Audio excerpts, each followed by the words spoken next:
Olá meus amigos, vim agradecer todos que inscreveu no meu canal no YouTube. E seja bem-vindos novos inscritos. Relato enviado por um inscrito. Antes de tudo peço que veja meus vídeos até o final, deixe seu joinha, inscreva-se e compartilhe. Seja todos bem-vindos. Rumo a 10 mil inscritos. Primeiro relato. Olá. Antes de contar a minha história eu vou falar um pouquinho sobre mim, certo? Ok, agora eu tenho 18 anos. Mas quando isso aconteceu, eu tinha 11, ou alguma coisa perto disso, talvez mais velha.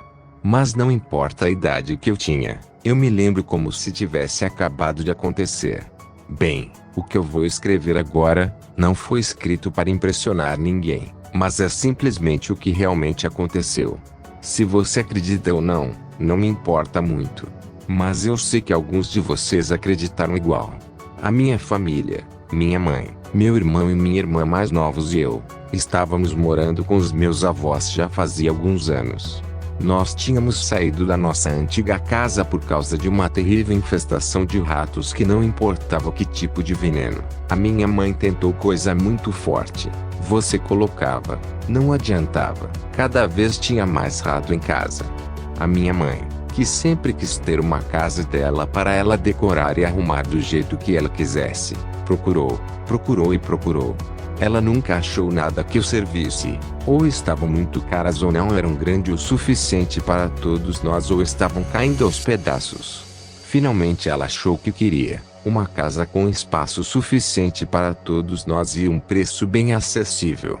Ela pagou a entrada no caso e estava feliz da vida por ter arranjado uma casa própria. A casa estava realmente impecável, mas por algum motivo só nós queríamos ela. Ninguém mais mostrou muito interesse. Depois que todos nos mudamos para lá, sendo as crianças curiosas que nós éramos, nós perguntamos por que estava tão barata. Ela simplesmente respondeu com toda a ingenuidade e honestidade do mundo: foi barata porque o antigo dono que morava aqui morreu nela. Nenhum de nós acreditava em fantasmas, e do que ele tinha morrido ninguém sabia. Então parecia apenas que era sorte nossa.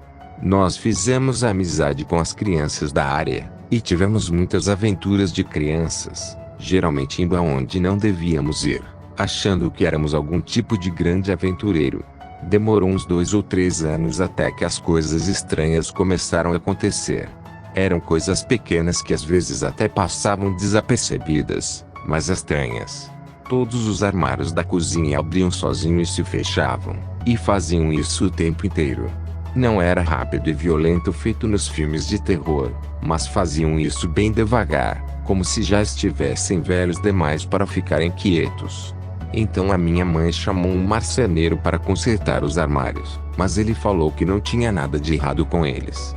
Então com o tempo nós simplesmente passamos a ignorar isso e convivíamos com eles fazendo isso numa boa, nunca pensando que poderia ter um fantasma lá fazendo isso. Então a porta da frente começou a fazer isso. Nós víamos a maçaneta girar e a porta abrir. Nós pensamos que a maçaneta podia estar quebrada, e ela não fazia isso quando a porta estava trancada, então acabamos ignorando isso também. Esse fantasma devia estar bem irritado com a nossa ignorância em perceber ele, mas ele continuou tentando. A porta do quarto do meu irmão mais novo fazia a mesma coisa, e ele tinha uns 6 anos, então isso acabou assustando ele. Ele achou que o bicho-papão queria pegar ele.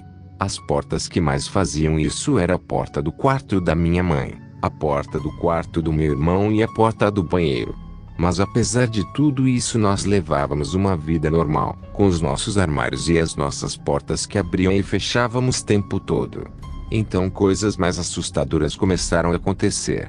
Eu me lembro de estar dormindo no quarto da minha irmã, na cama debaixo do beliche dela, e acordei com a minha mãe gritando. Eu pulei da cama, acordei a minha irmã e então nós duas fomos pegar o meu irmão e falamos para ele vir junto com a gente.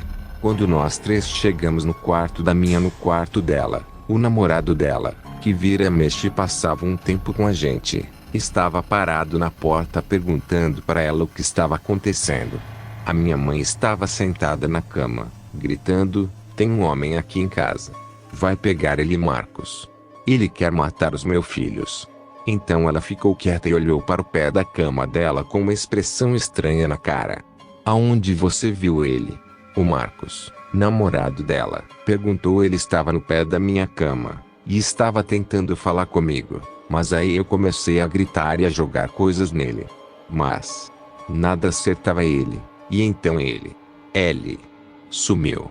O Marcos olhou para a cara dele e falou que ela estava ficando louca. Eu falei para ela que ela devia estar tendo um pesadelo, e que não era nada demais, e ela concordou comigo.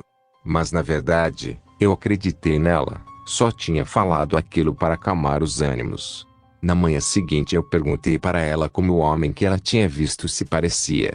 Ela não falou, e se recusava a falar sobre o assunto, e eu achei que isso era muito estranho. Mas na hora eu nem tinha imaginado que podia ser o antigo dono da casa que ela tinha visto. Alguns dias depois o telefone tocou e eu atendi, mas ninguém falava do outro lado. A única coisa que eu ouvi era a respiração da pessoa. Alô? Só a respiração. Quem é? Você quer falar com a minha mãe? Eu perguntei. A respiração foi ficando mais alta, e quem quer que fosse, desligou. A minha mãe estava no banho e perguntou quem era e eu falei o que tinha acontecido. Ela falou para os meus irmãos e eu não atendermos o telefone, e perguntou para alguns vizinhos se eles tinham visto alguém seguindo os filhos dela. A minha mãe é bem paranoica quando se trata da gente. O telefone continuou tocando por mais algum tempo e finalmente a minha mãe perdeu o controle, e começou a gritar e a xingar no telefone, ameaçando chamar a polícia. 2 dias se passaram sem o telefone tocar, mas então alguém bateu na porta de casa. A minha mãe perguntou quem era, mas não teve resposta nenhuma. Então ela abriu a porta.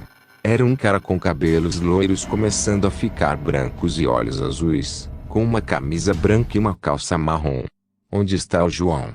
Ele perguntou enquanto espiava dentro de casa. Não mora ninguém aqui com esse nome. Você está na casa errada.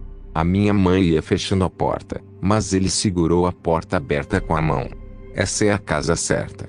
Ele falou firmemente, mas de um jeito educado. Eu sei disso porque eu estava perto da porta vendo tudo. Se você não for embora agora eu vou chamar a polícia. A minha mãe alô. O homem simplesmente empurrou a porta, com firmeza, mas educadamente, até ter espaço para ele colocar a cabeça para dentro de casa. E então ele começou a gritar: João, cadê você? João, eu sei que você está aí. João. A minha mãe ficou furiosa com isso. Ela empurrou ele com tudo, e ele caiu no chão sentado, e então ela bateu a porta com violência e trancou ela. João não era o nome do cara que morava aqui antes da gente. Você devia ter falado que ele morreu. Eu falei. O nome do homem era João, e eu não sei como esse cara sabia o nome dele. Mas eu acho que ele era um ladrão que queria roubar a gente. Mas você não precisa se preocupar com isso. Ela me fez um carinho e continuou lavando a louça. Eu saí de casa pela porta de trás, e devagar eu fui até a porta da cozinha, mas não tinha ninguém lá, nem no chão e nem sinal de que passou alguém por lá. Eu falei para o meu irmão mais novo e um amigo nosso, e nós 3 ficamos no balanço dele tentando desvendar esse mistério. Depois disso as ligações começaram de novo. Então numa noite aconteceu o que me fez começar a acreditar em fantasmas. Eu estava dormindo, mas então do nada, eu acordei, e parado no meio do meu quarto, tinha um homem. Ele era alto e estava vestindo um terno, como um advogado. O cabelo dele era completamente preto e era bem curto, e os seus olhos eram bem azuis. Eu podia ver ele claramente, como se ele estivesse no sol, apesar de já ter passado da meia-noite e o meu quarto estar escuro feito uma caverna. Eu ainda não pensava que era um fantasma. O meu primeiro pensamento foi: meu Deus, um ladrão.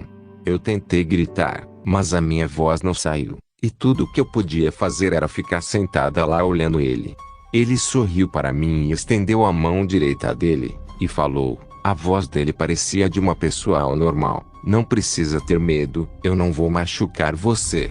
É meio estranho, mas eu fiquei mais calma depois que ele falou isso, apesar da minha voz ainda estar falhando. Eu sou João. Qual o seu nome?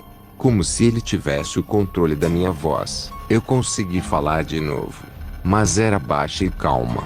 Meu nome é Ana. Ele sorriu mais ainda, e então desapareceu. Em um momento ele estava lá, e no seguinte não estava mais. Ele tinha sumido no piscar de um olho. Na hora eu recuperei a minha força e a minha voz, e então eu saí da cama e estendi a mão, tateando o ar onde o homem estava. Eu procurei pelo corredor, pela sala, pelos quartos, pela casa inteira e não tinha mais ninguém lá. Agora eu tinha 100% de certeza que eu tinha visto um fantasma, e eu tinha certeza que era a mesma coisa que a minha mãe tinha visto do lado da cama dela. Então, no meio da noite, eu fui até o quarto dela e expliquei o que tinha acontecido. Me fala como o homem que você viu se parecia. Eu fiz ela me contar antes que eu dissesse o que eu tinha visto. E adivinha o que? Ela descreveu exatamente o homem que eu tinha visto. Eu perguntei se era o João, e ela fez que sim com a cabeça. E essa é a minha história. Eu sei que não é nada muito maravilhoso, assustador ou interessante, mas aconteceu de verdade. E por que ele resolveu se mostrar para mim? Eu não tenho ideia. Vai ver que era porque de todas as crianças eu era a única que pensava que fantasmas era algo inventado pelo meu avô para me assustar. Eu já passei por um outro encontro, mas essa é outra história. Segundo relato, final da década de 70, durante uma madrugada gélida, fato comum aqui no Rio Grande do Sul, que esse fato ocorreu comigo, e me marcou muito. Na época eu era funcionário do estado e algumas vezes permanecia trabalhando durante a noite inteira. Numa dessas noites, uma colega que havia terminado sua jornada solicitou uma carona até em casa. Ele residia num bairro distante do local onde ficava localizada a repartição. Quando retornei já era madrugada alta, e fui colocar o veículo em um estacionamento onde os lugares eram demarcados. O tal estacionamento ficava localizado num vasto terreno circundado por uma cerca de zinco. Internamente ele possuía como divisor físico um tapume de madeira, separando assim as duas áreas, o estacionamento, onde eu estava, e uma outra utilizada para serviços diversos. O tapume de madeira não cobria todo o espaço, ficando a uns 30 centímetros do solo. Assim, quem estivesse no estacionamento poderia ver os pés de quem estava no outro lado e vice-versa. Então entrei com o carro, desliguei o motor e desci. Tão logo iniciei o meu caminho até a saída, senti nitidamente que estava sendo observado. Na parte que eu havia deixado o carro, a lâmpada do poste estava queimada, sendo que era necessário avançar mais a 30 metros para atingir uma outra parte iluminada do terreno. Instintivamente olhei para o tapume divisório, percebendo que alguém caminhava no mesmo sentido que eu, porém do lado oposto. Estranhei a companhia, pelo certo não deveria haver ninguém na área desativada pelo horário tardio. Intrigado e já ficando nervoso, diminui a minha passada, esperando que o visitante cruzasse pelo poste iluminado antes de mim, para que eu pudesse saber de quem se tratava. Quando estanquei a passada, ele estancou também do outro lado. Reiniciei a andar, mas confesso que agora já estava ficando perturbado pelo acompanhamento anônimo. Na parte central do estacionamento o tapume sofria uma falha de continuidade. Casualmente nesse vão existente, a iluminação era razoavelmente boa, e ali certamente eu veria o intruso de corpo inteiro.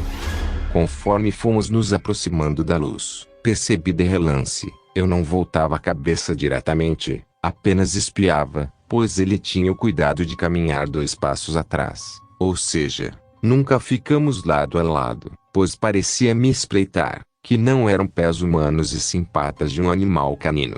Estranhei o comportamento daquele bicho, parecia racional demais, não se apresentava em minha frente nunca, caminhava silenciosamente, se ocultando nas sombras e quase no mesmo ritmo do meu passo. Finalmente cheguei no ponto mais iluminado onde existia o vão no tapume. Virei o pescoço e fiquei aguardando ele surgir. A primeira coisa que vi realmente foram 2 olhos vermelhos faiscantes em minha direção. Sei que os olhos dos caninos e felinos brilham na noite, mas aqueles brilhavam com uma intensidade perturbadora. Senti um frio correr pela espinha e uma sensação desconfortável de medo. Era um cão incrivelmente negro, grande sem ser descomunal, e os olhos faiscantes ficavam colados em mim o tempo inteiro. Parecia adivinhar meus pensamentos. Ficou me acompanhando pelo outro lado do tapume, uns 5 metros, e mesmo com o vão existente que possibilitava a entrada dele no estacionamento ele não o fez, e continuou me escoltando sempre alguns passos atrás. E quando eu olhava em sua direção eu ficava ofuscado pelo intenso brilho daqueles olhos impressionantes.